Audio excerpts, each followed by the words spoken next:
Hi there, this is Ranjit, and in this video we'll be doing the unboxing for this Oppo F3 Plus, and this is a really big box. And before anyone asks why am I reviewing this device, I've got a lot of inquiries from you guys to review Oppo devices, and I generally don't like reviewing Oppo devices because I feel they are just overpriced. I don't know the exact pricing for this one, but this one is rumored to be priced around 31 to 33,000. So I feel for the specs they are sort of overpriced. And the irony is that this Oppo is the parent company of OnePlus. OnePlus makes some good product, but definitely Oppo sort of overpriced. And regarding the specs, this is powered by the Snapdragon 653 SoC. And again, as usual, it's an Oppo phone, so they are concentrating on the selfie cameras. This one actually has dual selfie cameras, a 16 and an 8 megapixel shooter, whereas the rear facing camera is again a 16 megapixel with f1.7 lens, and it says it also has that walk charging, that's fast charging what Oppo has, and it has a 4000 milliamp hour battery. Comes with 64 GB storage and 4 gigabytes of RAM. Again, I'll have the exact pricing in the YouTube show notes. So it's a very big box, as you guys can see. So let me keep this to the side. So as you can see, this is the smartphone itself. Let's take this out, and it's a phablet device. It's having a 6-inch screen. So we have the SIM ejector too. Let me keep that one also to the side. And looks like we'll have some paperwork, and we also get a case. So some paperwork and a flexible rubber bumper case that you are getting in the package. And as you can see, the power brick is really big because of that walk fast charging, and this is a 5 volt 4 amp charger that you are getting, and this will charge this device really quickly. And as you can see, it's really big in size compared to most other chargers. And they're still retaining the micro USB port on this one. It's not a USB type C, so this is the cable. And we get some earbuds, and so we get a headset also in the box. So let me just show you that. And it's a in-ear style that you are getting. Let me zoom in and show you guys that one. As you can see, this is the earphones that we get, and we also have a button here to take or end calls, and also it has a microphone with the Oppo branding. So let me keep these things to the side, and let's look at the handset itself. So here we have the handset itself, and as you can see, it's massive. It's having a 6-inch screen. In terms of specs, actually it is very similar to the Samsung Galaxy C9 Pro. That's also having a 6-inch screen with the Snapdragon 653 SoC. But this one is having that selfie camera. And so yeah.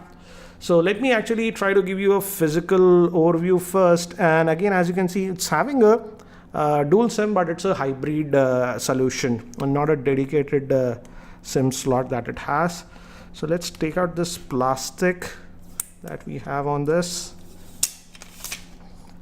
and on the top we just have one microphone on this one, nothing else. And SIM tray is on this end. We just have the power on off button on this end, and on the bottom we have the 3.5mm headphone jack, main microphone, micro USB slot that will be used for charging, and the speaker vent. On this end we have the volume rockers, and it's having a 6-inch screen. And this just like the OnePlus 3 and the 3T, this is a front-facing fingerprint scanner. It's not a button, but this is a fingerprint scanner that we are getting. So let me actually try to boot this up, and it gave me haptic feedback. And by the time it actually boots up, let me give you a configuration overview. This Oppo F3 is powered by the Snapdragon 653 chipset, which is an octa-core processor. It has the Adreno 510 GPU. It has a 6-inch 1080p IPS LCD screen with Gorilla Glass 5 protection. It has 4 gigabytes of RAM and 64 GB of internal storage. It's a dual SIM hybrid, and it comes with 4000 milliamp hour battery with the walk fast charger. Moving to camera, it has a 16 megapixel rear facing camera with f1.7 lens and a dual front facing camera which has a combination of 16 megapixel and 8 megapixel.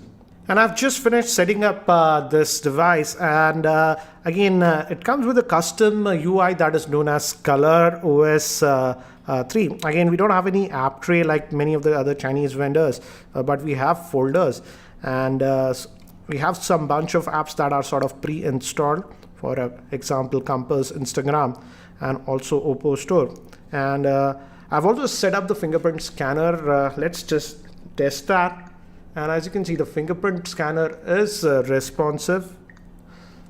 So as you can see, and let's look at under the hood. Here are some of the quick settings that we have, but if you click here, you go to all the other user settings. Let's look at the Android version that we are going to get. Again, about the phone. And as you can see, it's still running on the Android version 6.0.1, so still on Marshmallow. So don't know when this will get Android Nougat update. That's the problem with phones with this custom UI.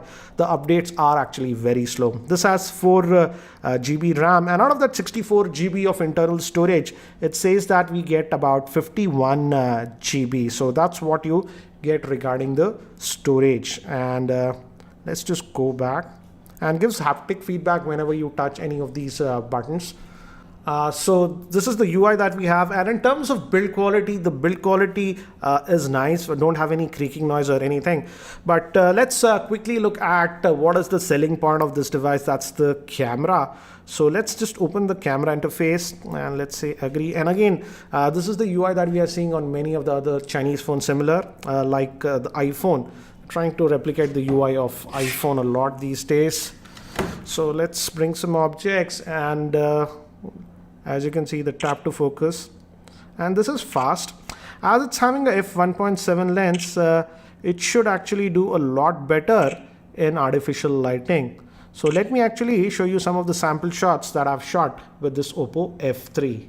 These were taken with the rear-facing camera, and as you can see, the pictures come out to be actually really good, and you get that beautiful bokeh effect thanks to the f1.7 lens. Even when we move to indoor lighting conditions, the rear-facing camera performance was actually very good, as you can see from the sample shots. But now let's move to the selfies, and here Oppo has 2 options, a regular selfie and a wide selfie, and the wide is actually 120 degrees wide. It also takes good selfies in artificial lighting conditions, and this is the same selfie in that wide 120 degrees shot. I also took some shots in low lighting conditions with the rear facing camera, and the camera performance initial impressions looks to be good. And I don't know why Oppo is just marketing this device as a selfie camera, because even the rear facing camera looks to be good.